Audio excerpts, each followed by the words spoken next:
Hey everybody, good morning, how's everyone doing? So, today I'm going to be kind of like discussing, right, the ability to get back up, right, and the ability to take heat, and what that means, right? So, that can mean different things for everybody, but when you, lose certain things, right, when you lose whatever, as a person, you have to be like, you can't just give up, right?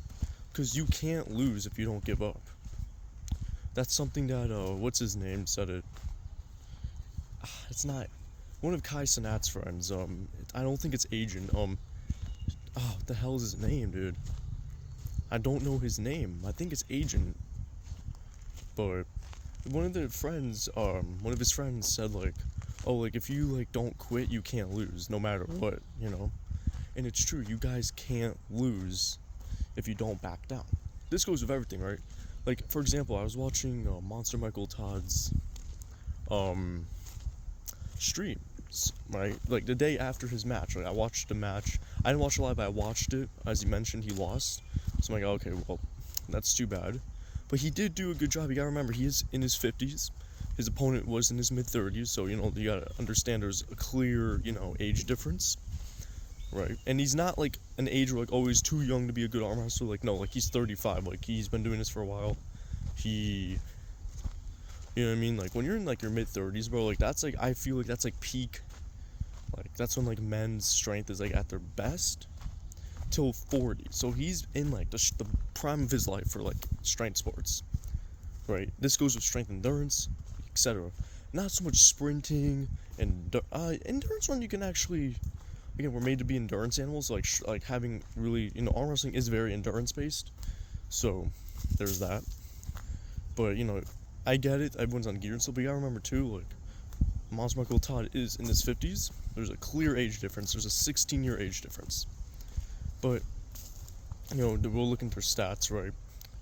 And his arm, right, so the one thing I did know is, like, Monster Michael Todd had everything better besides, like, just sheer weight. I think he was I think he's like 15 pounds lighter, which you gotta remember, he is 6'3", his opponent was 6'8", so by definition, by relative perspective and proportions, he is bigger.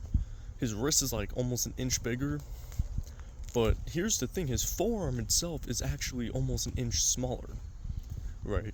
That was the only difference. I'm like, oh, there it is, that extra inch, there's a difference. When you gain an inch of forearm, that's a big difference, bro. That's like 2 inches of arm. I'm just saying. It's like an inch and a half of arm.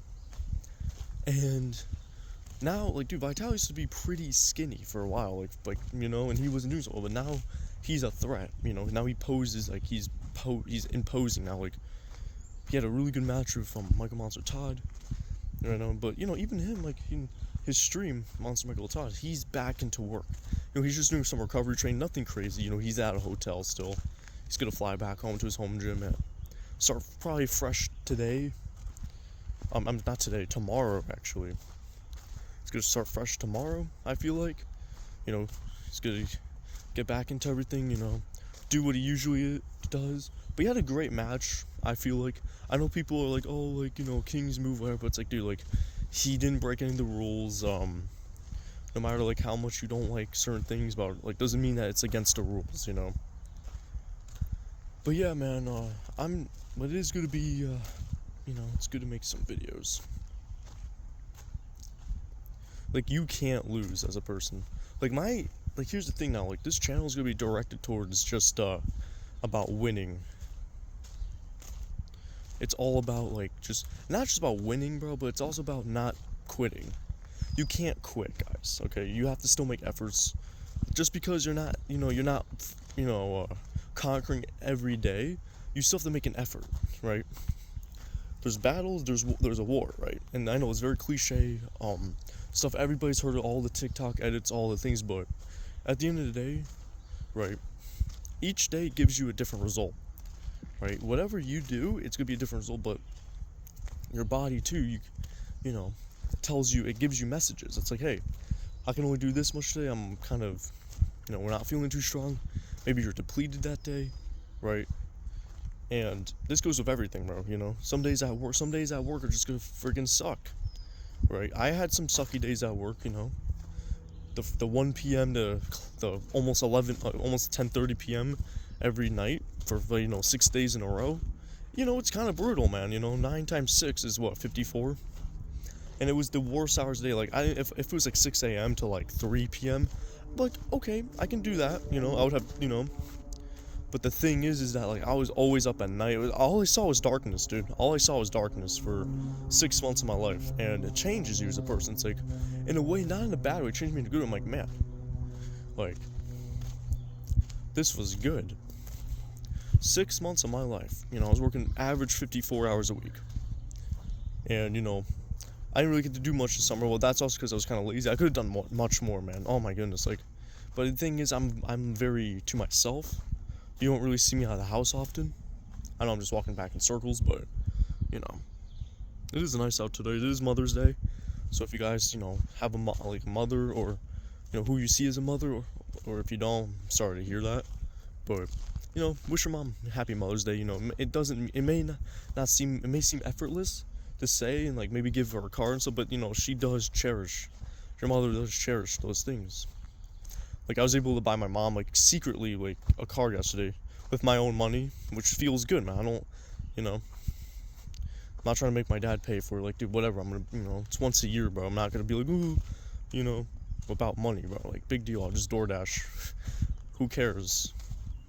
That's what I'm saying, guys. Like, you gotta understand, like, materialistic possessions as well, they don't mean anything, bro. They have no meaning.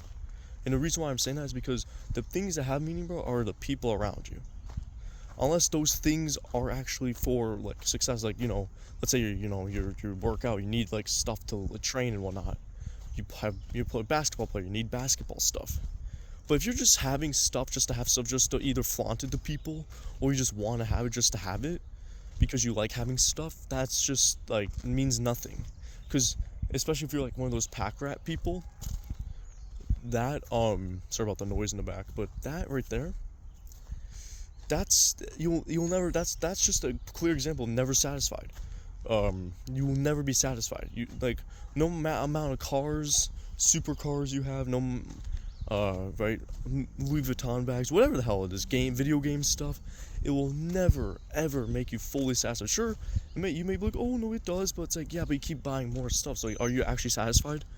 No. Like, for me, my gym is complete, basically. Like, I have everything I need for my gym. I have, like, 700 pounds worth of plates, plenty, more than plenty for bench. I'll never, bench and barbell row, especially overhead press, that, and barbell curls and shit like that, I'll never have to, like, you know what I mean? Like, I have everything I need. I should get a couple more dumbbells, just so, because I only have max up to 50.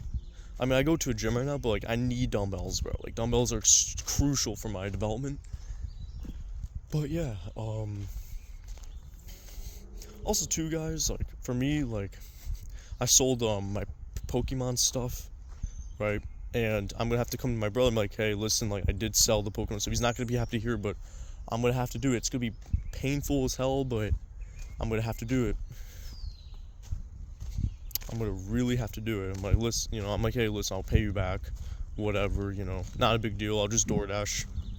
Plus, I already, I still have $400 on my check from my last check from my second job I tried. That job was not good. That's not it. Never again. No, thank you. And that's it, guys. That's it, man. Like, at the end of the day, what I'm saying is, you gotta look at the bigger picture, and you can't back down. Alright? Just because, for example, let's say, like, oh, like, you got a bad grade in school, right? Well, okay, like, you got one bad grade, and, like, all your other grades are okay. Like, okay, we'll see what you did wrong, and be like, okay, and actually, like, maybe take the time to learn from it. Be like, okay, what did I do wrong? And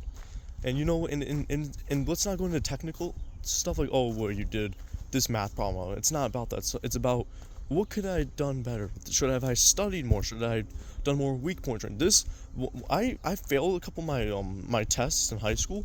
I'm like, what the hell did I do wrong? And I'm like, you know what? It came down to two things: ambition, right, and weak point training, right?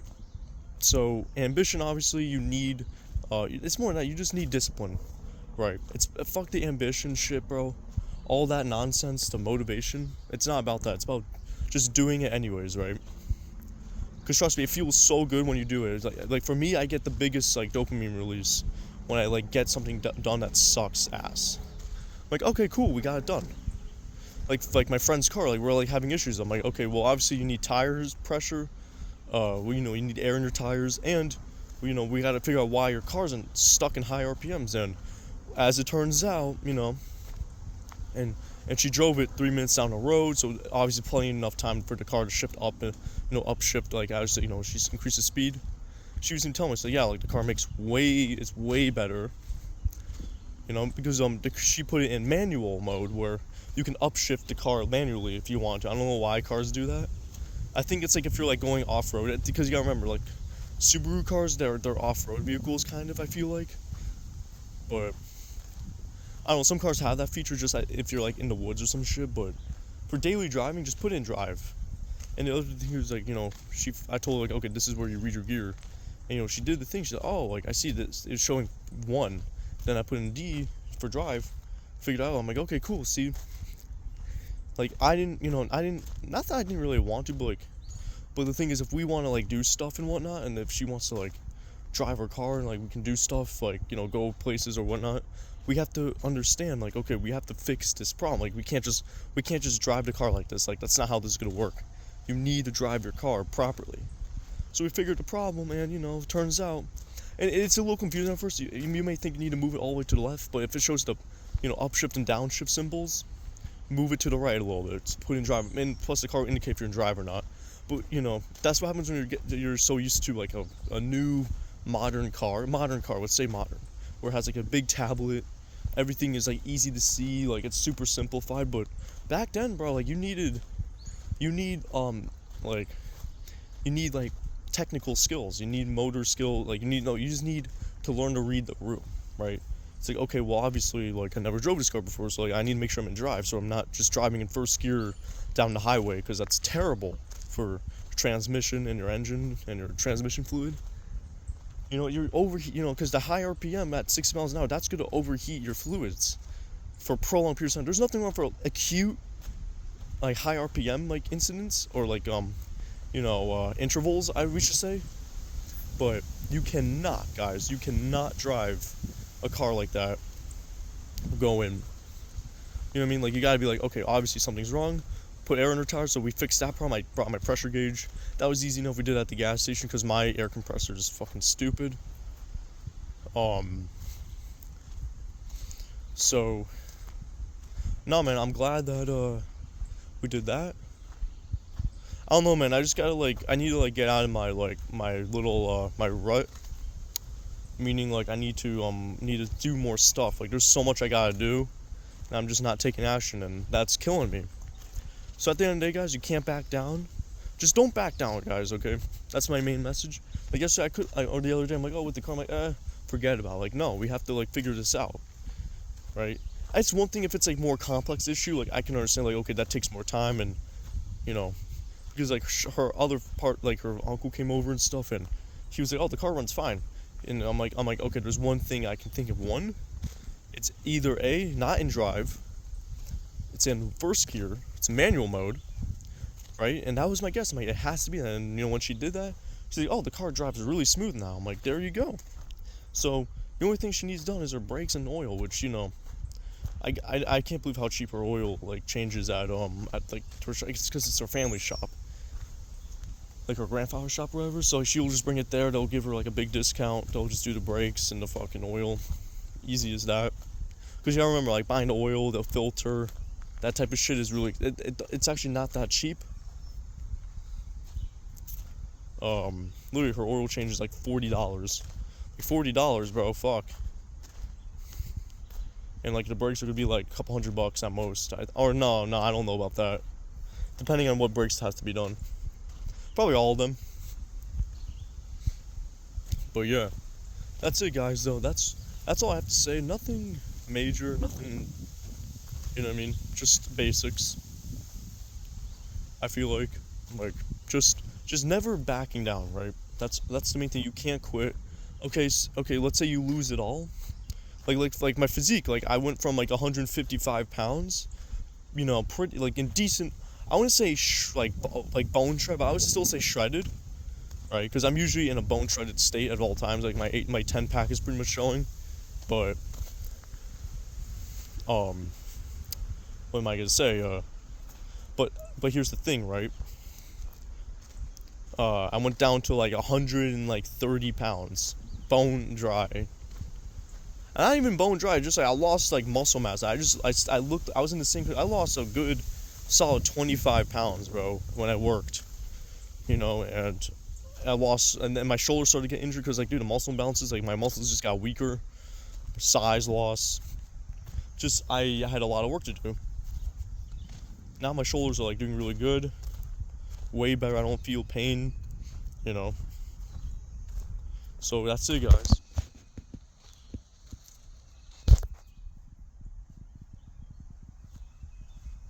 That's it. So, anywho, guys, that's it for the video. This is my first video on the channel. I'll see you guys tomorrow. Right? Peace. I'll use my mic and all that, but just for now, I just want to get this video out because I just want to get off my chest. That's it, though. See you.